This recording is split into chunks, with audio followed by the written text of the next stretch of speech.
Video link to Holly Mumby-Croft. Thank you, Madam Deputy Speaker, and can I thank my honourable friend, the Member for North Devon, for securing this debate. There is no doubt that it is thanks to the government's support schemes that we have been able to prevent so many local hospitality businesses from being lost. Having worked with hundreds of them, I know that local businesses always have their employees and our community at heart. And in turn, we in North Lincs value them and their ties with the community, with places like Mulligan's Sports Bar sponsoring local darts, snooker and pool teams. And I can tell you, Madam Deputy Speaker, many of my local hospitality businesses did not let a pandemic stand in the way of them helping people. I could list so many examples our area can be proud of. The Hospital Sports and Social Club, for example, opened up space for NHS staff to use for meetings. The Shires and many, many other pubs have provided hot food options for those at home. Pubs such as the Queen's Head in Curtin provided lunch for volunteers and health workers in our vaccination centre. Many local hotels provided accommodation to NHS workers and worked with North Lincolnshire Council to provide a place to stay for those who faced homelessness.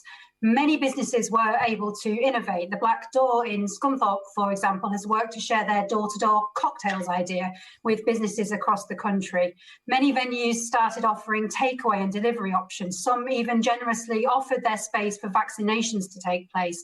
And venues such as the Old School in Messingham kept us really entertained with their uplifting social media posts.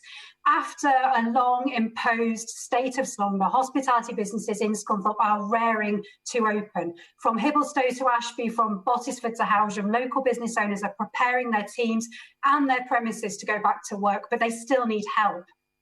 Moving forward, I urge the government to continue to carefully review existing restrictions, ending them as soon as we can. And I would once again urge ministers to provide further guidelines for our weddings industry to allow socially distanced on-site look-arounds. Places like beautiful Cleetham Hall in my constituency, where they have space to operate safely.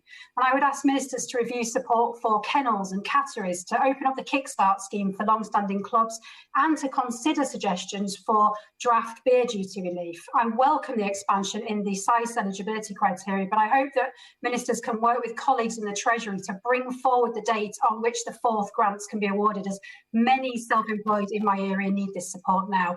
Madam Deputy Speaker, thanks to the incredible support package and some real northern grit, many hospitality businesses in my area are still with us. They are now pumping up the tyres at the Speedway, stocking up the fridges in our restaurants, and polishing their pint glasses in our pubs. And we must continue to support them so that on this beautiful spring day, we really can look forward to brighter months ahead and a chance to build back these valued businesses in Scunthorpe.